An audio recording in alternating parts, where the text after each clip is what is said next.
Have you ever seen a TV ad that was so wild, so completely over the top that you just had to wonder, what if I called their bluff? What if I demanded they actually give me a fighter jet? Well, someone actually did. Today, we're getting into the absolutely incredible true story of a college student who took on one of the biggest brands in the world in what's now known as the case of the Pepsi Jet. I know, it sounds nuts, right? But this wasn't some hypothetical. This question was at the very center of a real-life, high-stakes lawsuit. Can a company's crazy commercial actually be taken as a legally binding contract? Stick around because that's exactly what we're about to unpack.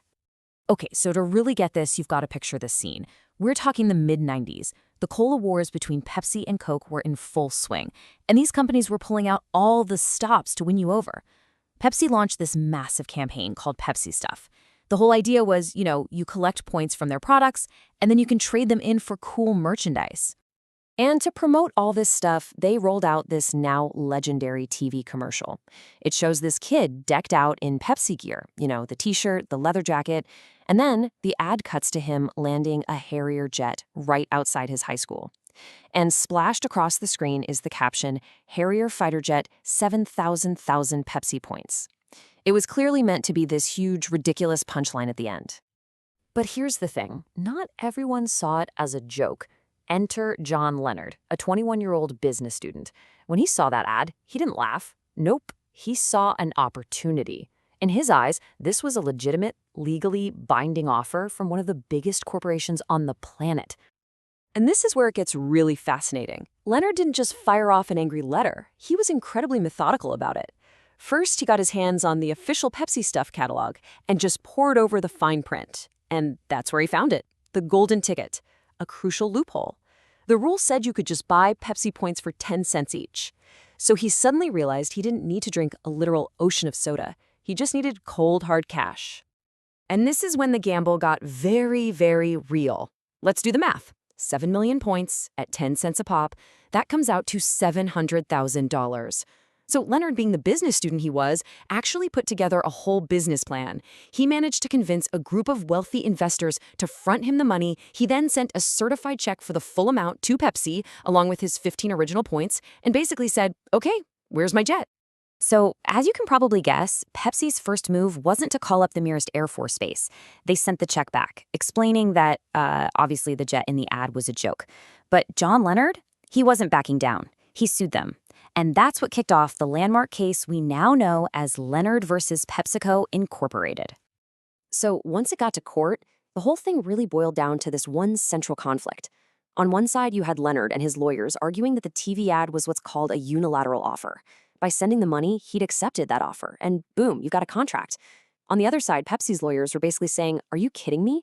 Their whole defense was that the ad was so fantastically absurd, so over the top that no sane person could ever mistake it for a real offer. And in the end, the court sided decisively with Pepsi. The judge, Kimba Wood, pretty much summed up the entire case with this one powerful statement.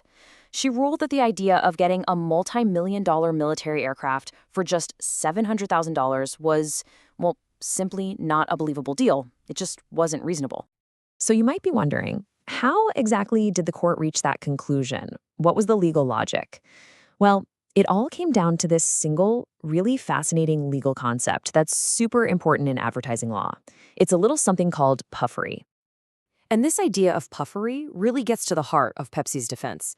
It's a legal term for those promotional statements and claims that are just, well, they're harmless exaggerations. Like when a diner claims to have the world's best coffee. It's not a factual claim you can prove or disprove in court. It's just advertising fluff. It's puff. And to figure out if something is just puffery, the courts use what's called the reasonable person standard. This is so important. The question isn't whether John Leonard himself believed he could get the jet. The real question is whether an objective, average, reasonable person watching that ad would have seriously thought Pepsi was giving away a piece of military hardware. And the court's answer to that was a very firm no. The judge pointed out that the whole ad was clearly comedic. The sight of a teenager flying a military jet to school, that's not a depiction of reality. And because the jet offer was classic puffery, it wasn't a real, genuine offer. That means no contract was ever formed. And just like that, John Leonard's dream of owning a Harrier jet was officially and permanently grounded. Okay, so it's a wild story for sure. But why are we still talking about it today? Why does it matter to you and me? Well, because the legal precedent that this case set helps draw the line for all the advertising we are absolutely bombarded with every single day. So, what are the big takeaways from the whole Pepsi Jet fiasco? Well, for one, it cemented the idea that funny, exaggerated ad claims are not legally binding contracts. It also really drove home that context is everything. The comedic tone of an ad really matters. And ultimately, this case gave advertisers a really strong legal shield in this concept of puffery, which lets them be creative and make jokes without having to worry about being sued over every single wild claim. And all of this leaves us with one final thought to chew on. Think about today's world of viral marketing, insane online challenges, and influencer stunts. The world of advertising is arguably even weirder now than it was back in the 90s. The principles from the Pepsi Jet case, they still apply. But it does make you wonder, where do we as consumers draw the line between a harmless joke and a promise that really ought to be capped? It's definitely something to think about. Thanks for tuning in.